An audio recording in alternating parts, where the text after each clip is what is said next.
Saludos. El día de hoy hablaremos acerca de las medidas anti-elusión en la legislación ecuatoriana. Soy Víctor Hugo Cumbe Vega. Bienvenidos. ¿Cómo nace una obligación tributaria? Bien, para llegar a esto debemos de saber ciertos conceptos. El primero es un sujeto pasivo. ¿Qué es el sujeto pasivo? El sujeto pasivo es aquel que por ley está obligado a cumplir con la prestación tributaria en calidad de contribuyente o responsable. Se denomina contribuyente a la persona, ya sea natural o jurídica, sobre quien recaiga una obligación tributaria fruto de la verificación de un hecho generador. El hecho generador es el acto mediante el cual nace una obligación tributaria, que no es otra cosa que un vínculo jurídico que obliga al sujeto pasivo a realizar un pago, ya sea en efectivo o en especies. La ley es muy clara en esto y nos dice que el hecho generador será el momento de la entrega del bien o la prestación de servicios o a su vez su pago, cualquiera de los dos que surja primero. Muy bien, si hablamos de elusión, la elusión es el medio mediante el cual las personas pagan menos impuestos haciendo uso de los resquicios o vacíos legales. ¿Ya? Se utiliza todo lo que son interpretaciones, vacíos o normas que no estén claras para hacer uso de ellas y beneficiarse de una paga menor de impuestos. Se dice que la elusión tributaria es un medio legal para pagar menos impuestos, dado que evita el nacimiento del hecho generador. Al evitar el nacimiento del hecho generador, no se está vinculado por ley al pago de un impuesto. Entonces, esto es un medio legal, se alega que es un medio legal para el no pago de impuestos. En tanto que la evasión sí es un medio ilegal, dado que en la evasión ya se da el nacimiento del impuesto, se da el hecho generador, surge una vinculación, surge la obligación del pago de impuestos y simplemente el contribuyente no hace caso de esta obligación, no los paga. También tenemos otro concepto, que es la planificación tributaria. Este nos dice que es el uso de la ley, de sus beneficios y de sus incentivos para pagar menos impuestos. En cambio, aquí se revisan las leyes y se hace uso de los beneficios que están dan. Por lo general, los gobiernos dan beneficios tributarios para quienes cumplan ciertos requisitos como fomento de empleo, o inversiones en nuevas tecnologías, todo de acuerdo al plan de gobierno. Es una línea muy fina entre planificación tributaria y elusión, dado que hay la planificación tributaria agresiva que puede caer ya dentro del campo elusivo y también del campo evasivo. Principalmente lo hacen las grandes empresas. Pero ¿qué nos dice la legislación ecuatoriana respecto a la elusión y a la evasión? En primer lugar, debemos de saber que no existe como tal estos términos dentro de la legislación ecuatoriana. El Código Orgánico Integral Penal, en su artículo 298, nos detalla qué es la defraudación tributaria y nos dice: la persona que simule, oculte, omita, falsee o engañe a la administración tributaria para dejar de cumplir con sus obligaciones o para dejar de pagar en todo o en parte los tributos realmente debidos en provecho de un propio o de un tercero. Dada esta definición, vemos que en primer lugar abarca todo lo relacionado con la evasión, pero también nos da algunos ejemplos de elusión. Así que dentro de la legislación ecuatoriana, tanto la evasión como la elusión son abarcados por este artículo. Este artículo además nos da ejemplos de lo que es elusión, evasión y nos da las penas que se tiene por cometer estos delitos. Como ejemplos de defraudación tributaria, el Código Orgánico Integral Penal nos dice que es la falsificación o el uso de identidades de otras personas dentro de actos de comercio, dentro de actualización de información en el SRI o para beneficiarse de incentivos tributarios o beneficios que da la ley.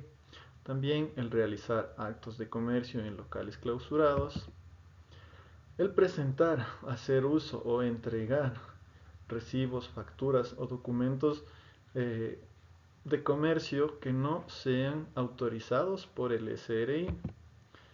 De igual manera, el presentar documentos falsos, facturas, guías de remisión u otros comprobantes de comercio falsificados o adulterados, ya sea que el documento sea legalmente emitido, pero después de su emisión fue adulterado, es un acto de defraudación tributaria.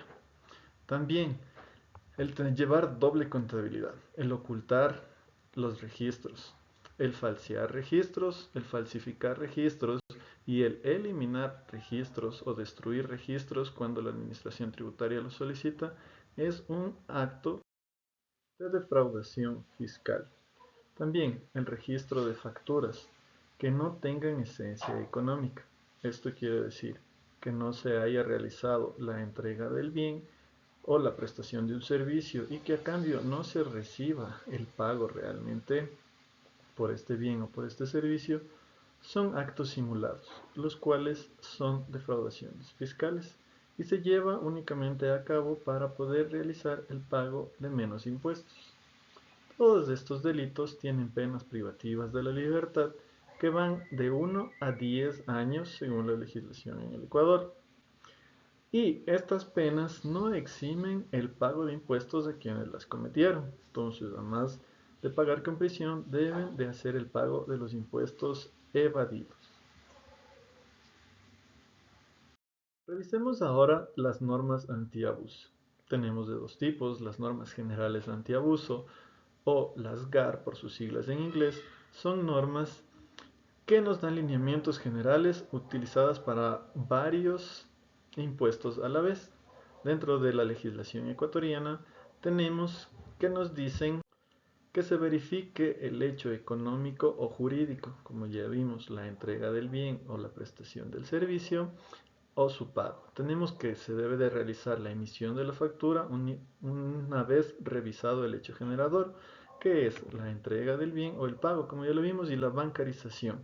Para pagos mayores a $500 en el Ecuador debemos de realizarlos a través de instituciones del sistema financiero. Esto es muy importante para que puedan ser deducibles de nuestros impuestos. Además de realizar las respectivas retenciones, tanto en el comercio nacional cuando son con transacciones en el exterior. Debemos de realizar las respectivas retenciones. Posterior a estas tenemos las normas SAR o las reglas específicas anti-abuso. Estas ya nos dan lineamientos específicos para cada tipo de gasto. Dentro del Ecuador, en su legislación, tenemos límites que establecen tanto para los gastos en intereses, gastos de viaje, adquisición de vehículos, gastos de gestión, gastos de publicidad, entre otros. Son reglas muy claras que nos dicen que debemos de cumplir ciertos requisitos, a veces uno, a veces varios, para poder registrar nuestro gasto como deducible. También tenemos estas reglas específicas para el comercio exterior, como son el precio de transferencias, transacciones con relacionadas y transacciones con paraísos fiscales. Como ya lo menciono, nos dan lineamientos muy claros y específicos de los cuales tenemos que cumplir para poder registrar estos gastos como deducibles. Para la realización del presente trabajo se llevó una investigación muy amplia. Algunas de las fuentes de consulta las presento a continuación, pero hubieron muchas otras, incluidos organismos multilaterales como la ONU y la OCDE.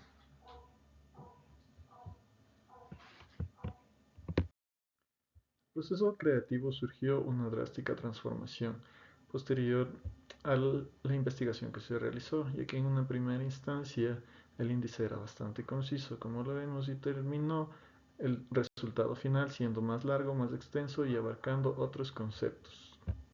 El proceso de realización del documento fue a través de la documentación, tanto de libros, revistas, tesis e ingresando a organismos multilaterales como son la OCDE y la ONU, para posteriormente con toda esta información empezar el proceso de escritura, corrección de errores, revisión nuevamente de la legislación y pulir el documento, que se tenía ya un tiempo bastante apretado.